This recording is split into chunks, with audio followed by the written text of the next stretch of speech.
جہل اور غفلت پیدا ہو رہی ہے تو اس کو حرام سمجھ۔ لقمہ بیج ہے اور اس کا پھل خیالات ہیں۔ حلال لقمہ کے منہ میں آنے سے عبادت کا رجحان اور آخرت میں جانے کا پختہ ارادہ پیدا ہوتا ہے۔ اس سے حضوری حاصل ہوتی ہے، دل اور آنکھوں میں نور پیدا ہوتا ہے۔ جلد اول، حکایت نمبر 78۔ سوداگر کا طوطی کو بتانا کہ اس نے ہندوستان میں کیا دیکھا۔ سوداگر نے واپسی پر ہر ایک کی سوگات اس کے حوالے کی۔ طوطی نے کہا، میرا تحفہ کہاں ہے؟ وہ بولا کہ تمہارا پیغام دے کر میں اب تک پچھتا رہا ہوں۔ اس نے پوچھا، کس بات سے آپ کو شرمندگی ہوئی؟ وہ بولا، جب میں نے تمہارا پیغام طوطیوں کو سنایا تو ایک طوطی کو تیرے درد کا احساس زیادہ ہوا، وہ اچانک کپ کپائی اور مر گئے۔ بعد میں شرمندہ ہوا کہ میں یہ بات نہ کہتا تو بہتر تھا۔ ناحق طوطی کی جان گئی۔ اچانک بات کا منہ سے نکل جانا بھی ایسے ہی ہے جیسے تیر کمان میں سے نکل جائے۔ ویسے تمام اسباب بغیر شرکت سب خدا کے پیدا کرتا ہے، اگرچہ ان کی نسبت ہماری طرف ہو۔ زید نے عمرو پر تیر چلایا اور عمرو سال بھر درد سے بے قرار رہا۔ تیر چلانے والا زید مر گیا۔ اگر زید درد کا موجب ہوتا تو اس کی موت پر درد بھی مر جاتا، لیکن ایسا نہیں ہوا۔ ہم درد کو اس کی طرف منسوب کریں گے، اگرچہ یہ سب اللہ کی کار فرمائی تھی، لیکن اللہ کا کوئی دوست جب کبھی اپنے کسی فعل سے شرمندہ ہوتا ہے تو اللہ اس سبب سے پیدا ہونے والے نتائج کے دروازے بند کر دیتا ہے اور نتائج مرتب نہیں ہوتے۔ اللہ کی جانب سے اولیاء رحمت اللہ علیہم کو قدرت حاصل ہوتی ہے کہ چھوٹے ہوئے تیر واپس آ جائیں۔ اللہ کے قرب کا دروازہ اولیاء رحمت اللہ علیہم پر کھلا ہوتا ہے، چونکہ اللہ یاد دلانے اور بھلانے پر قادر ہے اور تمام مخلوق کے دلوں پر حاکم ہے۔ تو ہاں ہنر موجود ہو، انسان کام نہیں کر سکتا۔ قرآن پاک میں ہے، تم نے نیک لوگوں کا مذاق اڑایا تو انہوں نے تمہارے دلوں سے میری یاد بھلا دی۔ دنیاوی بادشاہ جسموں پر حکومت کرتے ہیں اور اولیاء رحمت اللہ علیہم دلوں پر حکمران ہوتے ہیں۔ جیسے جسم میں پتلی ایک چھوٹی سی چیز ہے لیکن اس کی بڑائی کا کسی نے پتہ نہ لگایا، اسی طرح اولیاء رحمت اللہ علیہم بظاہر معمولی انسان ہوتے ہیں لیکن ان کے کارنامے عظیم ہوتے ہیں۔ وہ دن میں اپنی توجہ کے ذریعے دلوں میں بہترین خیالات پیدا کرتے ہیں اور ان کے دلوں کو وسواس سے پاک کر دیتے ہیں اور لوگوں کی جبلات کے مطابق ان کے احوال کا سبب بنتے ہیں۔ جلد اول، حکایت نمبر 79۔ طوطی کا اس طوطی کی حرکت کو سن کر مر جانا اور مالک کا رونا۔ جب اس طوطی نے سنا کہ اس طوطی نے کیا کیا، وہ پھڑپھڑائی، گری اور ٹھنڈی ہو گئی۔ مالک نے جب اسے اس طرح پڑا دیکھا تو تڑپ گیا، تو روتے ہوئے بولا، اے طوطی تجھے کیا ہوا؟ اے میری زبان، تو سراسر میرا نقصان ہے، تو آگ بھی ہے اور خرمن بھی۔ پوشیدہ طور پر ہر ایک جان تجھ سے فریاد کرتی رہتی ہے، اگرچہ وہ وہی کرتی ہے جو تو اسے کہے۔ تو ایک خزانہ بھی ہے اور لا علاج مرض بھی۔ دوستوں کی رہبر اور قاصد بھی تو ہے اور شیطان اور کفر کی تاریکی بھی تو ہے۔ انسان ہمیشہ رنج کا خوگر ہے، ورنہ لا اک سے منہ پڑھ لے، ہم نے انسان کو رنج اور سختی میں پیدا کیا۔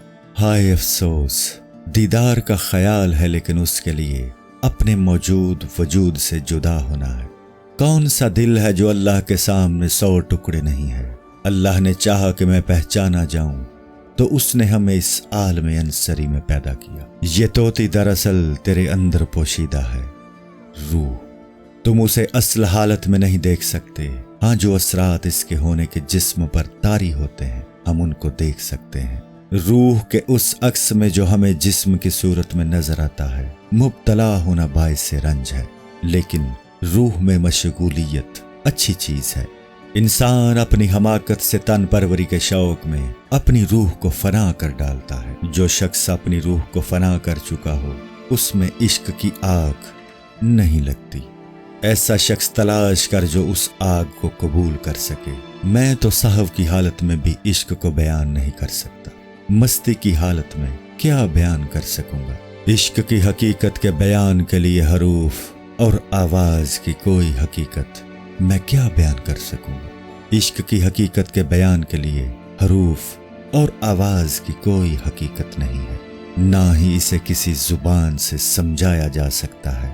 یہ تو کلام لفظی کو چھوڑ کر کلام نفسی کے ذریعے ہی بیان کیا جا سکتا ہے۔ یہ اسرار اللہ نے آدم علیہ السلام سے بیان کیے، نہ ابراہیم علیہ السلام و مسیح علیہ السلام سے۔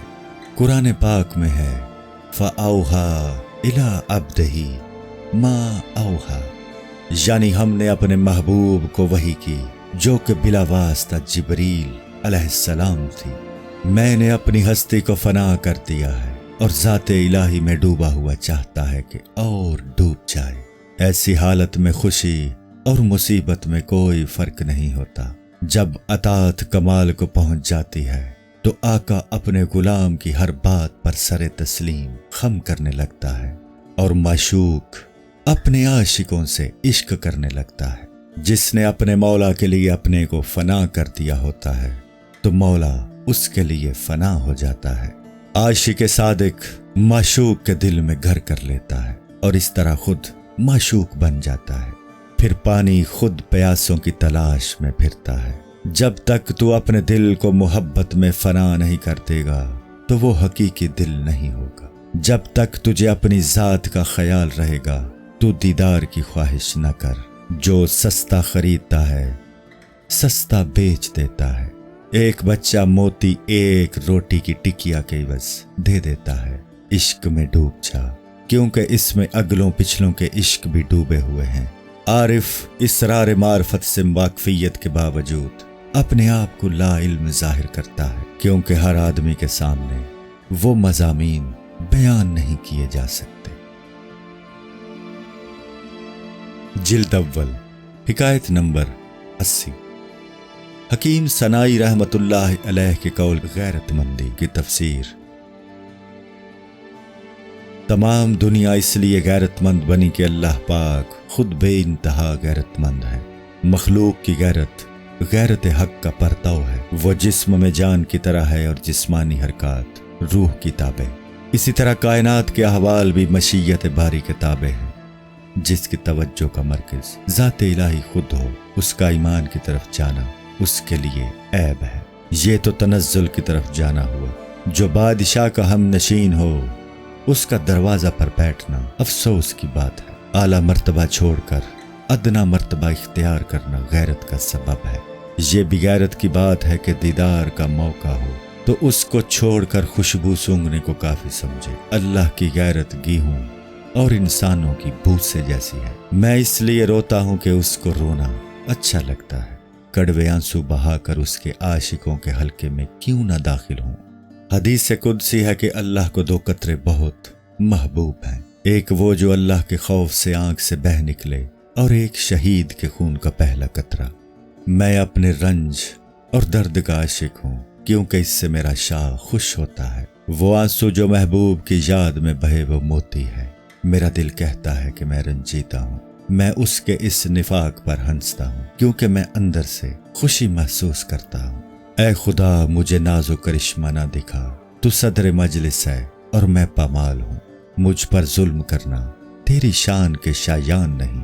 اے ذات واحد تو ما و من سے آزاد ہے۔ یہ ممکنات تیرے عارضی تعینات ہیں۔ تو واحد لطیفہ روح ہے جو مرد و زن کے عارضی جسم کو قائم کیے ہوئے ہے۔ جب سب مٹ جائیں گے تو یہ ما و من و تو ایک جوہر بن جائے گا، اور یہی خالص دلبر ہے۔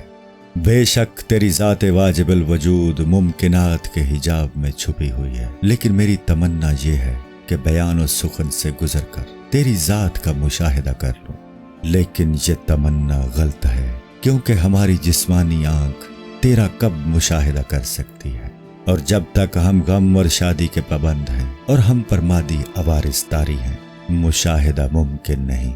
وہ دل جو طبی کیفیتوں کا مقید ہے وہ دیدار کیسے کر سکتا ہے؟ یہ مانگی ہوئی اشیاء تو چند روز ہمارے ساتھ رہتی ہیں، لیکن مشاہدہ اسی وقت ممکن ہے جب انسان میں لافانی صفات پیدا ہو جائیں۔ اے محبوب ازلی، بتا ہماری روح کو کب دیدار میسر آئے گا؟ تو اپنے عاشق سے کیوں بہانے کرتا ہے؟ تو اس بے جان جسم کی فریاد سن لے، تو قیوم ہونے کی بنا پر اس ساری کائنات کی جان ہے، اور ہر روز ہر جگہ نئی شان اور نئے حسن کے ساتھ ظہور کرتا ہے۔ جب اللہ کی عطا مجھے وجد و حال اور مستی میں مبتلا کرتی ہے تو آسمان کی گردش اس کے آگے ہیچ ہے۔ شراب ہم سے مست ہوئی ہے، جسم ہماری وجہ سے پیدا ہوا، ہم شہد کی مکھی کی طرح ہیں اور جسم موم کی طرح خانہ خانہ میں بٹا ہوا ہے۔ جلد اول، حکایت نمبر 81، خواجہ سوداگر کی حکایت کی طرف رجوع۔ خواجہ پریشانی اور غم کی وجہ سے عجیب بہکی بہکی باتیں کر رہا تھا اور ڈوبنے والے کی طرح ہر تنکے کو ہاتھ مارتا تھا کہ کوئی اس کی دستگیری کرے۔ ایسی پریشان حالی ہی دوست کو پسند ہے۔ سونے سے لا حاصل کوشش بہتر ہے۔ بدوں بیماری کی آہوزاری جس طرح تعجب کا باعث ہے، اسی طرح حضرت حق کی بے نیازی کے باوجود مشغولیت باعث تعجب ہے۔ اے بیٹا، کوشش میں لگے رہو، مرتے دم تک کوئی وقت ضرور آئے گا کہ عنایت خداوندی ہمراز ہوگی۔ جان کے مالک کے کان اور آنکھیں جروکے پر لگی ہوئی ہیں کہ کون مجھے درد سے پکارتا ہے۔ جلد اول، حکایت نمبر 82، خواجہ کا مردہ طوطی کو پنجرے سے باہر پھینکنا اور اس کا اڑ جانا۔ اس نے طوطی کو پنجرے سے نکال کر باہر پھینکا اور وہ اڑ کر شاخ پر بیٹھ گئی۔ خواجہ اس کی اس حرکت سے حیران ہو گیا اور پوچھا، اس طوطی نے تجھے کیا سبق سکھا دیا کہ تو نے تدبیر سے میری آنکھیں بند کر دی؟ طوطی بولی، اس نے مجھے سبق دیا ہے کہ بول چال اور خوشی کو ترک کر دے، کیونکہ تیری آواز نے تجھے قید میں ڈالا ہے۔ اس لیے اگر نجات حاصل کرنی ہے تو میری طرح مردہ بن جا۔ دانا بنے گا تو پرندے چگ لیں گے، کلی بنے گا تو بچے توڑ لیں گے۔ اس دنیا میں جس نے اپنے ظاہری حسن اور کر و فر کو بڑھانے کی کوشش کی، سینکڑوں آفتوں نے اس کی طرف رخ کیا۔ غصہ، حسد، رشک، شہوت اس کو اپنی طرف کھینچیں گے۔ دنیا آخرت کی کھیتی ہے، انسانوں سے خلوت اختیار کر اور اللہ سے دوستی جوڑ۔ اگر تو اس کی پناہ حاصل کرنے میں کامیاب ہو گیا تو آگ اور پانی تیرے سپاہی بن جائیں گے، جیسے حضرت ابراہیم علیہ السلام اور حضرت موسیٰ علیہ السلام کے ساتھ ہوا۔ جلد اول، حکایت نمبر 83، طوطی کا خواجہ کو رخصت کرنا اور نصیحت کرنا اور اڑ جانا۔ طوطی نے کہا، اے خواجہ، اگر تو اس دنیا سے نجات حاصل کرنا چاہتا ہے تو میری طرح ہو جا اور اس تاریکی اور قید سے رہا ہو جا۔ خواجہ نے کہا، یہ میرے لیے نصیحت ہے، میں اس کا راستہ اختیار کروں گا، یہ صاف اور سیدھا راستہ ہے۔